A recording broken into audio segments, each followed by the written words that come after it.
Atlantic महासागर के बिल्कुल बीचों बीच तैरता हुआ एक बेहद आलीशान जहाज।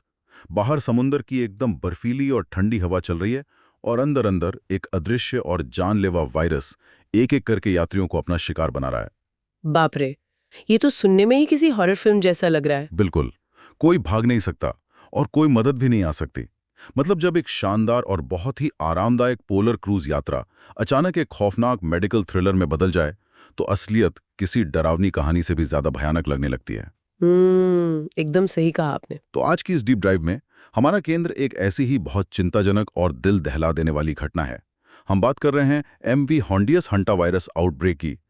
विश्व स्वास्थ्य संगठन और अलग अलग न्यूज रिपोर्टों के हिसाब से अटलांटिक महासागर के असीम विस्तार में फंसे इस क्रूज शिप पर हंटा वायरस नाम का एक बहुत ही घातक वायरस फैल गया है। और शायद अब तक इसमें कुछ लोगों की जान भी जा चुकी है ना? हाँ बिल्कुल। अब तक 3 लोगों की मौत हो चुकी है। ये पूरी स्थिति बिल्कुल किसी लॉक्ड रूम मिस्ट्री या उस तरह के बंद कमरे के रहस्य जैसी है। सही बात है। लेकिन यहाँ अपराधी कोई इंसान नहीं है, बल्कि एक अदृश्य सा सूक्ष्म वायरस है। और वो बंद कमरा समंदर के बीच एक विशाल लोहे का ढांचा है, जहां से बाहर निकलने का कोई रास्ता ही नहीं है। देखिए, समंदर के बीचों बीच फंसा हुआ एक जहाज तकनीकी रूप से एक तैरते हुए शहर की तरह होता है, लेकिन जब कोई महामारी फैलती है तो वो शहर एक बहुत ही सीमित और पूरी तरह से बंद इकोसिस्टम बन जाता है। बिल्कुल। इस इकोसिस्टम में एक बार जब कोई अदृश्य और घातक पैथोजन घुस जाता है ना, तो उस लोहे और स्टील के ढांचे के अंदर मौजूद हर एक इंसान खतरे में आ जाता है। ये सिर्फ कोई आम बीमारी का फैलना नहीं है। तो ये असल में क्या है? यह घटना पूरी तरह से लॉजिस्टिक्स की विफलता है। ये अंतर्राष्ट्रीय कूटनीति के पंगु हो जाने का एक जीता जागता उदाहरण है, जहां मॉडर्न साइंस और लग्जरी दोनों ही प्रकृति के एक छोटे से वायरस के सामने घुटने टेक देते हैं। क्या बात है। और इस अनजान वायरस के विज्ञान या उस कूटनीतिक संकट की गहराइयों में जाने से पहले उस घटनास्थल और उस पूरी टाइमलाइन को समझना बहुत जरूरी है, जहां ये पूरी त्रासदी घटी। चलिए इसे डिकोड करते हैं। हाँ, टाइमलाइन समझना बहुत जरूरी है। तो एमवी हॉन्डियस कोई साधारण सी नाव नहीं है। ये करीब 107.6 मीटर यानी लगभग 353 फीट लंबा एक विशाल पोलर क्रूज शिप है। इसे ओशन वाइड एक्सपीडिशंस नाम की कंपनी चलाती है। अच्छा, तो ये काफी बड़ा शिप है। बिल्कुल। और इसकी क्षमता पर गौर करना बहुत जरूरी है। इस शिप पर 80 कैबिन हैं, जिनमें 170 यात्रियों को ठहराया जा सकता है। इसके अलावा 57 क्रू मेंबर्स और 13 गाइड भी इस पर मौजूद होते हैं। मतलब कुल मिलाकर 200 से ज्यादा लोग उस शिप पर मौजूद हो सकते हैं। हाँ। दक्षिण अफ्रीका के स्वास्थ्य मंत्रालय के प्रवक्ता फोस्टर मोहाले के अनुसार इस खास यात्रा में अलग अलग देशों के करीब 150 पर्यटक सवार थे। लेकिन सबसे हैरान करने वाली बात पता है क्या है? क्या? इन 150 से ज्यादा लोगों की सेहत का जिम्मा संभालने के लिए इस पूरे जहाज पर सिर्फ एक ही डॉक्टर मौजूद था। सिर्फ एक। ओ गॉड, एक डॉक्टर और इतने सारे लोग! ये तो मेडिकल इमरजेंसी के वक्त बहुत ही खतरनाक स्थिति है। बिल्कुल। यात्रा 20 मार्च को दक्षिणी अर्जेंटीना के उसुआया से शुरू हुई थी और इसे कई हफ्तों का लंबा सफर तय करके 4 मई को केप वर्डे में खत्म होना था। लेकिन बीच समुंदर में ही मौत का तांडव शुरू हो गया। और जैसा कि आपने बताया, 3 डच नागरिकों की मौत हो चुकी है। हाँ। शुरुआत एक 70 साल के व्यक्ति से हुई, जिसे अचानक तेज बुखार, सिर दर्द, पेट दर्द और डायरिया की शिकायत हुई। जब तक शिप ब्रिटिश क्षेत्र सेंट हेलेना तक पहुंच पाता, उस व्यक्ति की मौत हो गई। बाप रे, इतनी तेजी से! हाँ यार। इसके बाद एक 69 साल की डच महिला को दक्षिण अफ्रीका ले जाया गया, जहां जोहान्सबर्ग के अस्पताल में उसने भी दम तोड़ दिया। और तीसरे मृतक का शव, जो कि एक डच नागरिक ही है, उसे उसके एक करीबी अतिथि के साथ वापस भेजने यानी रिपैट्रिएट करने की प्रक्रिया अभी चल रही है। ये बहुत ही दुखद है। और बात यहीं खत्म नहीं होती। एक 69 साल का यूके का नागरिक अभी जोहान्सबर्ग के आईसीयू में जीवन और मृत्यु के बीच झूल रहा है। यूके फॉरेन ऑफिस इस स्थिति पर लगातार नजर रखे हुए है। देखिए, मैं समझ सकती हूँ कि अटलांटिक महासागर के बीचों बीच, जहाँ मुख्य जमीन के अस्पताल हफ्तों की दूरी पर हों, वहाँ एक के बाद एक लोगों का इतनी गंभीर रूप से बीमार पड़ना कितना खौफनाक रहा होगा। बिल्कुल। उस अकेले डॉक्टर के लिए तो ये किसी भयानक सपने से कम नहीं रहा होगा। असल में उस डॉक्टर की स्थिति को समझने के लिए हमें क्रूज शिप के मेडिकल इंफ्रास्ट्रक्चर की सच्चाई को समझना होगा। एक क्रूज शिप का मेडिकल रूम किसी शहर के अस्पताल का पूरा आईसीयू नहीं होता है। तो वहाँ क्या क्या सुविधाएं होती हैं? वहाँ मुख्य रूप से सी सिकनेस, छोटी मोटी चोटों या किसी को हल्का बुखार आने पर प्राथमिक चिकित्सा देने की ही डिजाइन होती है। वहाँ संक्रामक रोगों से निपटने के लिए जरूरी नेगेटिव प्रेशर रूम्स बिल्कुल नहीं होते। अच्छा, मतलब जो वेंटिलेशन वाले रूम्स होते हैं। हाँ, और गंभीर श्वसन रोगों के लिए जरूरी हाई एंड वेंटिलेटर्स की संख्या या तो 0 होती है या बस नाम मात्र की होती है। अब सोचिए, जब एक डॉक्टर के सामने अचानक एक मरीज आता है जिसके फेफड़े काम करना बंद कर रहे हों और अगले ही दिन 2 और मरीज वैसे ही लक्षणों के साथ आ जाए, तो वे थोड़े बहुत मेडिकल रिसोर्सेज कुछ ही घंटों में खत्म हो जाते हैं। लेकिन क्या वे किसी को बुला नहीं सकते, मतलब कोई हेलीकॉप्टर या कुछ?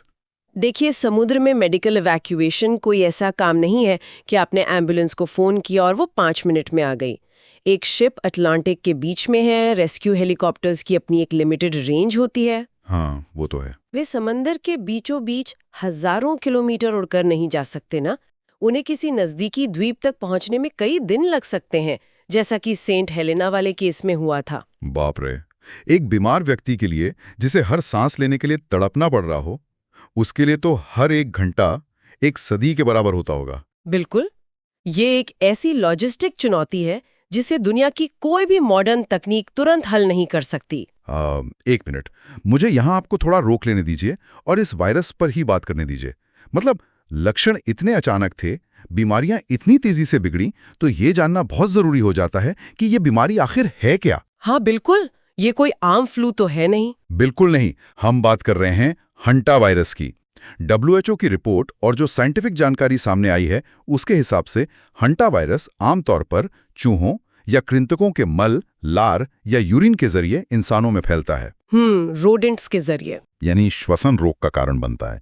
कॉन्टेक्स्ट के लिए बता दूं, ये वही वायरस है जो पिछले साल मार्च 2025 में भी सुर्खियों में आया था। अच्छा, तब क्या हुआ था? तब मशहूर ऑस्कर विजेता अभिनेता जीन हैकमैन की पत्नी की मौत इसी वायरस से जुड़ी एक बीमारी की वजह से हुई थी। हाँ, मुझे याद आ रहा है। हाँ, अब सबसे बड़ा और अहम तथ्य ये है कि विज्ञान के अनुसार इंसानों से इंसानों में इस वायरस का फैलना बहुत ही रेयर माना जाता है, और यहीं पे पूरा मामला उलझ जाता है। बिल्कुल, यहीं से सवाल उठने शुरू होते हैं। तो मेरा सवाल यह है कि अगर ये वायरस केवल चूहों की गंदगी से फैलता है और इंसानों के बीच इसका फैलना लगभग न के बराबर है, तो एक इतने मॉडर्न, साफ सुथरे और महंगे लग्जरी क्रूज शिप एक साथ इतने लोग कैसे बीमार पड़ गए?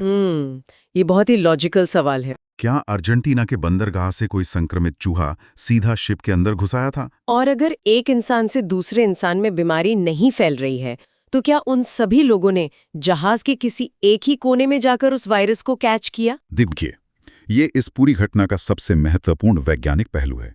अगर हम इसे थोड़े बड़े कॉन्टेक्स्ट में देखें, तो जहाजों और चूहों का कनेक्शन सदियों पुराना है। हाँ, ब्लैक डेथ जैसी महामारियां भी तो चूहों से ही फैली थी ना? बिल्कुल सही कहा आपने। ऐतिहासिक रूप से जहाजों के चूहों ने ही दुनिया भर में बीमारियां फैलाई हैं। लेकिन मॉडर्न लग्जरी क्रूज शिप्स पर हाइजीन के बहुत कड़े नियम होते हैं। तो फिर चूहे वहां कैसे पहुंच गए? होता यह है कि जब कोई जहाज उशवाइया जैसे बंदरगाह पर हफ्तों की लंबी यात्रा के लिए रसद, ताज़ा खाना या भारी कार्गो लोड करता है, तो चूहों के लिए उन बड़े बड़े बॉक्सों या पैलेट्स के अंदर छिपकर जहाज में आ जाना कोई नामुमकिन बात नहीं है। समझ गया, पैलेट्स के साथ अंदर आ गए। हाँ, अब बात करते हैं आपके उस सवाल की कि एक चूहे से इतने सारे लोग कैसे संक्रमित हो सकते हैं, वो भी बिना एक दूसरे के कांटेक्ट में आए। इसके पीछे का विज्ञान है एरोसोलाइजेशन। एरोसोलाइजेशन, ये क्या होता है? मैं समझाती हूँ। हंटा वायरस तब फैलता है जब किसी संक्रमित चूहे का मल या यूरिन किसी सतह पर सूख जाता है। जब वो पूरी तरह सूखता है तो वो धूल के अदृश्य सूक्ष्म कणों में बदल जाता है। अच्छा, मतलब वायरस हवा में धूल की तरह उड़ता है? बिल्कुल। अब मान लीजिए कि वो चूहा जहाज के किसी स्टोर रूम में या सबसे खतरनाक स्थिति में जहाज के HVAC सिस्टम यानी वेंटिलेशन और एयर कंडीशनिंग डक्ट्स के आसपास मौजूद था। वो गॉड, AC के डक्ट्स में? हाँ, और क्रूज शिप्स ऊर्जा बचाने के लिए अक्सर अंदर की हवा को ही फिल्टर करके बार बार रिसर्कुलेट करते हैं। जब उस चूहे की सूखी भी गंदी के वो सूक्ष्म कण उस वेंटिलेशन सिस्टम के जरिए हवा में मिल जाते हैं, तो वो अदृश्य धूल वातानुकूलित हवा के साथ सीधे कई अलग अलग केबिन्स तक पहुंच जाती है, या डाइनिंग हॉल तक भी पहुंच सकती है। बिल्कुल। जो भी इंसान उस हवा में सांस लेता है, वो उस वायरस को सीधे अपने फेफड़ों की गहराई में खींच लेता है। इस तरह बिना किसी इंसान के दूसरे इंसान से मिले एक ही वेंटिलेशन से दर्जनों लोग संक्रमित हो सकते हैं। बाप रे, ये तो रोंगटे खड़े कर देने वाला है। मतलब कोई व्यक्ति अपने महंगे केबिन में आराम से सो रहा है और एसी से आने वाली ठंडी हवा के साथ एक अदृश्य वायरस सीधे उसके फेफड़ों में उतर रहा है। हाँ, और उसे पता भी नहीं चलेगा। अच्छा, विश्व स्वास्थ्य संगठन ने इस शिप पर 1 कन्फर्म और 5 संदिग्ध मामलों की रिपोर्ट दी है। लेकिन मुझे एक बात परेशान कर रही है। जब 3 मौतें हो चुकी हैं तो सिर्फ 1 मामला कन्फर्म और 5 संदिग्ध क्यों है? बाकी की पुष्टि क्यों नहीं हो पा रही है? देखिए, इसका सीधा सा कारण ये है कि हंटा वायरस को कंफर्म करना कोई आसान काम नहीं है। एक साधारण वायरल इन्फेक्शन और हंटा वायरस के शुरुआती लक्षण बिल्कुल एक जैसे होते हैं। मतलब वो एक बुखार, पेट दर्द और सिर दर्द? बिल्कुल। शुरुआत में कोई भी डॉक्टर, यहाँ तक कि जमीन पर मौजूद एक एक्सपर्ट भी इसे एक आम फ्लू या पेट का इन्फेक्शन ही मानेगा। लेकिन जब ये वायरस अग्रेसिव होता है तो ये फेफड़ों के ब्लड वेसल्स को नुकसान पहुंचाने लगता है, जिससे फेफड़ों में तेजी से फ्लूइड या तरल पदार्थ भरने लगता है। इसे मेडिकल भाषा में पल्मोनरी सिंड्रोम कहते हैं। और जब तक ये स्थिति आती है तब तक बहुत देर हो चुकी होती है। तो इसका टेस्ट कैसे होता है? हंटा वायरस की साइंटिफिक पुष्टि के लिए पीसीआर टेस्ट या स्पेशल एंटीबॉडी टेस्ट की जरूरत होती है। पीसीआर के लिए एक प्रॉपर लैब, थर्मल साइक्लर मशीनें और उन केमिकल्स की जरूरत होती है जिन्हें बहुत ही कम तापमान पर रखना पड़ता है, जो कि एक शिप पर तो बिल्कुल नहीं होंगे। एकदम सही। एक क्रूज शिप की छोटी सी डिस्पेंसरी में शायद कोविड या फ्लू के रैपिड किट्स तो मिल जाएं, लेकिन पीसीआर की सुविधा बिल्कुल नहीं होती। ओहो। इसीलिए शायद सिर्फ एक मामले की पुष्टि हो पाई है। हो सकता है उस मरीज का टेस्ट दक्षिण अफ्रीका या सेंट हेलेना की किसी अस्पताल की लैब में हुआ हो। बाकी 5 मामले अभी भी संदिग्ध हैं, क्योंकि समंदर के बीच उनका सटीक टेस्ट करना नामुमकिन है। यहाँ बात सच में दिलचस्प हो जाती है, और उससे भी ज्यादा खौफनाक। वो कैसे? क्योंकि इस वायरस की सबसे डरावनी बात केवल वो लोग नहीं है जो बीमार हो चुके हैं या जिनकी जान जा चुकी है। सबसे बड़ा खतरा उन लोगों पर मंडरा रहा है जो शायद अभी बिल्कुल स्वस्थ महसूस कर रहे हैं। हाँ, जो भी डेक पर आराम से टहल रहे होंगे। बिल्कुल। प्रसिद्ध माइक्रोबायोलॉजिस्ट सूजी वाइल्स ने एक ऐसा तथ्य सामने रखा है जो किसी की भी नींद उड़ा दे। उनके अनुसार हंटा वायरस के संपर्क में आने और उसके लक्षण दिखने के बीच 1 से 8 सप्ताह तक का समय लग सकता है। 1 से 8 सप्ताह, ये तो बहुत लंबा समय है। हाँ, इसे मेडिकल भाषा में इंक्यूबेशन पीरियड कहते हैं। ये 8 हफ्ते का समय एक टिकिंग टाइम बॉम्ब की तरह है, जिसका टाइमर किसी को दिखाई नहीं दे रहा है। सही कहा आपने। आज कोई व्यक्ति बिल्कुल ठीक है और अगले महीने की शुरुआत में अचानक उसके फेफड़ों में पानी भरने लगता है, और इसी 8 हफ्ते के अदृश्य खतरे ने अब समुद्र के बीचों बीच एक बहुत बड़ा अंतर्राष्ट्रीय और डिप्लोमेटिक संकट खड़ा कर दिया है। असल में ये इंक्यूबेशन पीरियड ही इस पूरी त्रासदी का सबसे क्रूर हिस्सा है। जब हम 8 हफ्ते के इंक्यूबेशन की बात करते हैं ना, तो शरीर के अंदर बायोलॉजिकल लेवल पर एक पूरी जंग चल रही होती है। शरीर के अंदर जंग? मतलब कैसे? देखिए, जब वायरस फेफड़ों में घुसता है तो वो मैक्रोफेज नाम की इम्यून सेल्स के अंदर छिप जाता है। वो वहां बहुत धीरे धीरे अपनी संख्या बढ़ाता है, यानी रेप्लिकेट करता है। अच्छा, तो शरीर को पता ही नहीं चलता? बिल्कुल। शरीर के इम्यून सिस्टम को हफ्तों तक भनक तक नहीं लगती कि अंदर कोई दुश्मन बैठा है। और जब आखिरकार वायरस की गिनती एक लिमिट पार कर जाती है तो शरीर का इम्यून सिस्टम अचानक एक बहुत ही हिंसक रिएक्शन देता है, जिससे शायद साइटोकाइन स्टॉर्म कहते हैं। एकदम सही। इसे साइटोकाइन स्टॉर्मी कहा जाता है। ये अनियंत्रित प्रतिक्रिया ही फेफड़ों को फ्लूइड से भर देती है। इस 8 सप्ताह के अनिश्चित समय के कारण कोई भी ये नहीं बता सकता कि जहाज पर मौजूद उन 150 यात्रियों में से कौन सेफ है और कौन नहीं। और ऐसी अनिश्चितता ने वर्तमान स्थिति को एक गतिरोध में बदल दिया है। वर्तमान स्थिति यह है कि एमवी होंडियस इस वक्त केप वर्डे की राजधानी प्रिया के बाहर समंदर में लंगर डाले खड़ा है। हाँ, मैंने भी रिपोर्ट्स में पढ़ा था। ओशन वाइड एक्सपीडिशंस कंपनी साफ कह रही है कि उनके 2 क्रू मेंबर्स की हालत बहुत बिगड़ रही है और उन्हें तुरंत अस्पताल ले जाने की सख्त जरूरत है। लेकिन केप वर्डे के अधिकारियों ने उन्हें शिप से उतरने यानी डिसम्बार्क करने की परमिशन देने से साफ मना कर दिया है। ये तो बहुत ही मुश्किल स्थिति है। कंपनी लोकल अधिकारियों के साथ लगातार बातचीत कर रही है, मिन्नतें कर रही है, लेकिन कोई रास्ता नहीं निकल रहा। अब एक आम इंसान के नजरिए से देखा जाए तो किसी बीमार इंसान को तड़पते हुए छोड़ देना बहुत अमानवीय लगता है। कोई देश ऐसा कैसे कर सकता है? देखिए, ये एक बहुत ही सीरियस एथिकल और डिप्लोमेटिक दुविधा है। मानवीय नजरिया तो हमेशा यही कहता है कि बीमार को तुरंत मदद मिलनी ही चाहिए। बिल्कुल। लेकिन इस सिचुएशन को समझने के लिए हमें मैरिटाइम लॉ यानी समुद्री कानून और टेरिटोरियल सॉवरेनिटी के बीच के टकराव को समझना होगा। केप वर्डे एक बहुत ही छोटा सा द्वीप राष्ट्र है। हाँ, उनके पास तो वैसे भी रिसोर्सेज कम होंगे। एग्जैक्टली उनके अस्पतालों में बेड और उनके पास मौजूद वेंटिलेटर्स की गिनती बहुत ही लिमिटेड है। वे अपने पूरी लोकल आबादी की हेल्थ के लिए भी तो जिम्मेदार है ना। ये बात भी है। तो अंतर्राष्ट्रीय कानून क्या कहता है इस पर? इंटरनेशनल समुद्री कानून के तहत जब कोई जहाज गहरे समंदर में होता है तो वो उस देश के कानून के अंडर होता है जिसका झंडा उस पर लगा हो। इसे फ्लैग स्टेट ज्यूरिसडिक्शन कहते हैं। अच्छा। लेकिन जैसे ही वो जहाज किसी दूसरे देश के टेरिटोरियल वाटर्स या बंदरगाह में घुसने की कोशिश करता है तो उस देश का अपनी सीमाओं पर पूरा संप्रभु अधिकार होता है। मतलब केप वर्डे चाहे तो उन्हें रोक सकता है? बिल्कुल।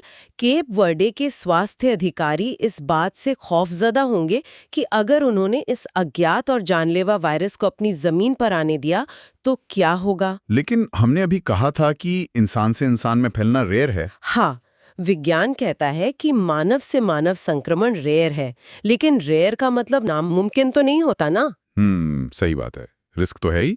अगर किसी वजह से ये वायरस उनके अस्पताल के स्टाफ या लोकल पब्लिक में फैल गया और 8 हफ्ते बाद इसके लक्षण दिखने शुरू हुए तो केप वर्डे का पूरा हेल्थ सिस्टम ही कोलैप्स हो जाएगा। बाप रे।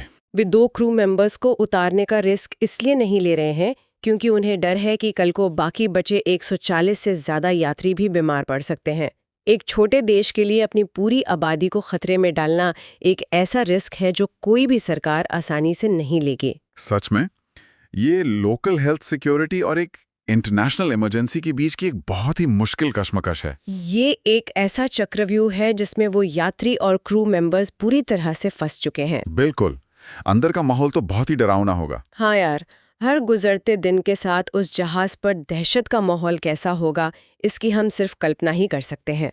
किसी को हल्की सी खांसी भी आती होगी या थोड़ा सिर दर्द भी होता होगा तो आसपास के लोग खौफ से भर जाते होंगे। पैनिक होना तो बहुत ही स्वाभाविक है ऐसी स्थिति में। और जैसा कि आपने समुद्री कानून की बात की, इस बीच डच नागरिक और यूके के नागरिक जो उस जहाज पर हैं उनके देश भी पूरी तरह से बेबस नजर आ रहे हैं। हाँ, वो भी कुछ खास नहीं कर पा रहे हैं। यूके फॉरेन ऑफिस स्थिति पर नजर रखे हुए है, लेकिन जब केप वर्डे अपनी सीमा में घुसने ही नहीं दे रहा है तो कोई विदेशी सरकार क्या ही कर लेंगी?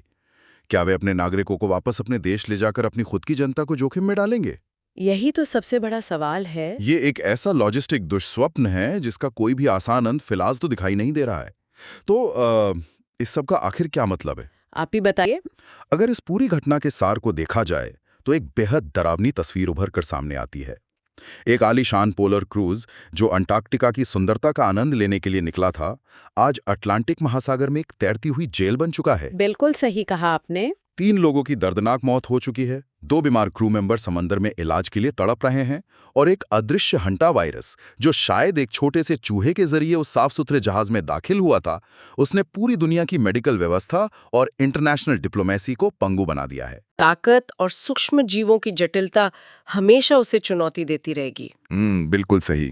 यह हमें ये भी सिखाता है कि ग्लोबल हेल्थ सिक्योरिटी अब केवल हवाई अड्डों या जमीनी बॉर्डर्स तक ही सीमित नहीं रह सकती। समुद्री यात्राओं के लिए जो मेडिकल प्रोटोकॉल दशकों पहले बनाए गए थे ना, वे आज के इस युग में पूरी तरह से फेल साबित हो रहे हैं। हाँ, क्योंकि वायरस भी तो इवॉल्व हो रहे हैं। बिल्कुल।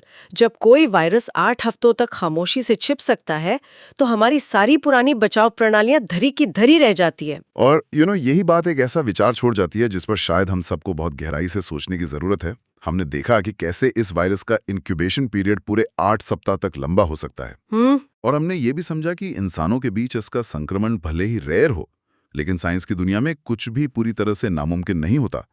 तो जरा फ्यूचर की समुद्री यात्राओं की कल्पना कीजिए। मतलब क्रूज इंडस्ट्री के फ्यूचर की। हाँ, इस भयावह घटना के बाद दुनिया का कोई भी इंटरनेशनल पोर्ट या कोई भी छोटा देश किसी भी क्रूज शिप को अपनी सीमा में घुसने की परमिशन कैसे और क्यों देगा? ये तो बहुत ही वैलिड सवाल है। अगर ये डर हमेशा बना रहेगा कि शिप पर मौजूद एक बिल्कुल स्वस्थ दिखने वाला इंसान भी असल में एक टिकिंग टाइम बॉम्ब हो सकता है जो अगले 2 महीने में कभी भी फट सकता है, तो क्या कोई 14 दिन का नॉर्मल क्वारंटाइन कभी काम आएगा? बिल्कुल नहीं। 14 दिन तो कुछ भी नहीं है 8 हफ्तों के सामने। एग्जैक्टली। क्या बिना महीनों लंबे और बेहद सख्त क्वारंटाइन के ऐसे जहाजों को कभी भी 100% सुरक्षित घोषित किया जा सकेगा? क्या हमारी वो शुरुआत वाली लॉक्ड रूम मिस्ट्री कभी सुलझ पाएंगी? या फिर कोई नया जहाज ही नहीं निकलेगा? में निकलने वाला हर क्रूज शिप एक ऐसा स्थायी बंद कमरा बनकर रह जाएगा जिसे कोई भी देश खोलने को तैयार ही नहीं होगा। ये एक ऐसा सवाल है जो भविष्य के ग्लोबल ट्रैवल के पूरे अस्तित्व पर एक बहुत बड़ा प्रश्न चिन्ह लगाता है। सच में ये बहुत ही डरावना विचार है। और इसी अनसुलझे और डरावने विचार के साथ ही हमारी इस चर्चा को यहीं खत्म करते हैं। इस पर विचार जरूर किया जाना चाहिए कि आखिर हम और हमारी दुनिया इन अदृश्य खतरों से निपटने के लिए वास्तव में कितनी तैयार हैं।